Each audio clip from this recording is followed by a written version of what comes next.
meus amados, nós estamos mais uma vez aqui no canal Crescendo em Graça e Conhecimento para mais uma porção de fé da Palavra de Deus. Nós queremos edificar a tua vida neste dia com esta palavra sobre propósito. Mantenha o teu propósito diante de Deus.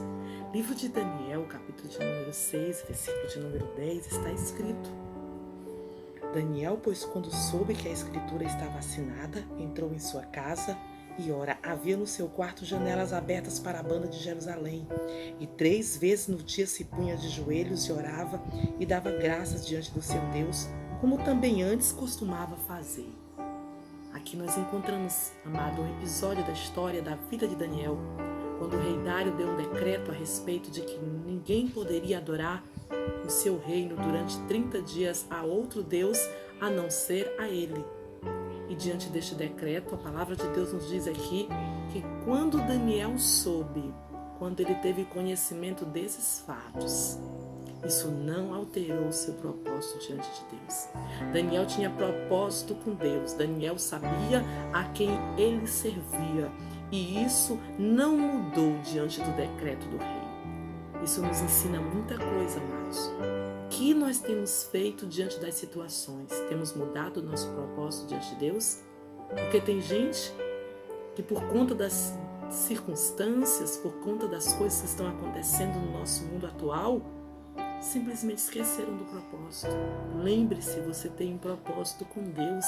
Você firmou um propósito com Deus, de confiar no Senhor independente da situação, de servi-lo e adorá-lo mesmo em circunstâncias adversas. E aqui um grande exemplo para nós é Daniel, porque quando ele soube, isso não mudou o seu propósito, isso não mudou a sua comunhão com Deus, isso não mudou o seu hábito. A Bíblia diz que ele entrou em casa. E se tem um lugar difícil para a gente manter propósito, é na casa da gente. Ir na igreja, orar, participar de um culto é mais simples. Mas o propósito de Daniel era dentro de casa. E esta época de pandemia é um grande desafio para cada um de nós mantermos o nosso propósito dentro de casa. O nosso momento de oração, o nosso momento de buscar a presença de Deus, o nosso momento de buscar refrigério da parte de Deus nesses momentos em que a gente pensa que não vai passar. Tenho certeza que você tem pensado, será, meu Deus, que vai passar? Mas vai, porque o nosso Deus está no controle de todas as coisas. O nosso Deus tem poder sobre tudo. E a palavra de Deus diz que ele entrou em casa, no seu quarto, no seu lugar de intimidade, no seu lugar onde ele tinha reservado o seu secreto com Deus. E 3 vezes ao dia ele se colocava de joelhos. Havia em Daniel compromisso, amados. Havia em Daniel constância. Era 3 vezes ao dia. Ele era um dos primeiros ministros do reinado de Dário. Ele tinha muitas ocupações, mas isso não impedia ele de buscar a presença de Deus. Tem gente que na hora que arruma uma ocupaçãozinha não tem mais tempo. Ei! E se Deus preparou essa pandemia justamente para que você arrumasse tempo para Ele? E se Deus permitiu que as faculdades fechassem, que as escolas fechassem, que os empregos parassem, que tudo parasse, para que nós pudéssemos ter tempo para Ele? Quantas vezes ao dia você busca a presença de Deus? Daniel era ocupadíssimo e mesmo assim, 3 vezes ao dia ele se colocava de joelhos, em sinal de humilhação. E a Bíblia diz que ele orava, havia conversa com Deus, ele dava graças, havia adoração a Deus na oração de Daniel.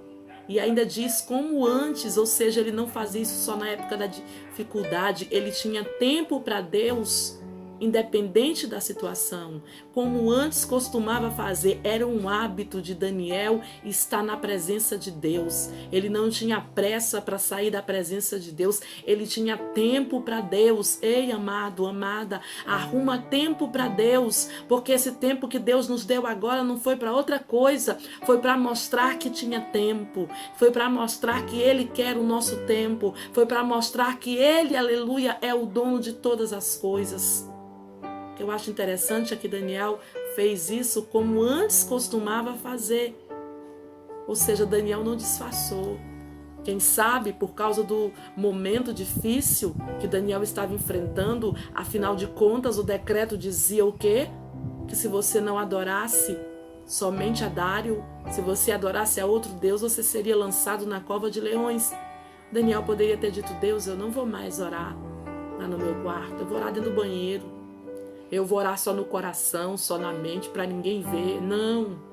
Daniel não disfarçou. Daniel não foi para o banheiro orar. Daniel não foi esconder o propósito que ele tinha. Ele assumiu o seu propósito diante dos homens, mesmo sabendo que isso custaria a sua vida. E você, meu amado, minha amada, está disposto a assumir o teu compromisso com Deus, mesmo que isso custe os teus amigos, a tua família, os teus companheiros de trabalho? Ei, não desiste não. Mantenha o teu propósito, porque assim como o nome do Senhor foi glorificado na vida de Daniel, Deus quer glorificar o nome dele na tua vida. Deus quer te livrar dos leões, Deus quer te livrar das mãos do inimigo, Deus quer te dar livramento a ti e a tua casa, através do teu propósito com Deus. Então não abre mão e guarda esta palavra. Que Deus possa abençoar você mais e mais.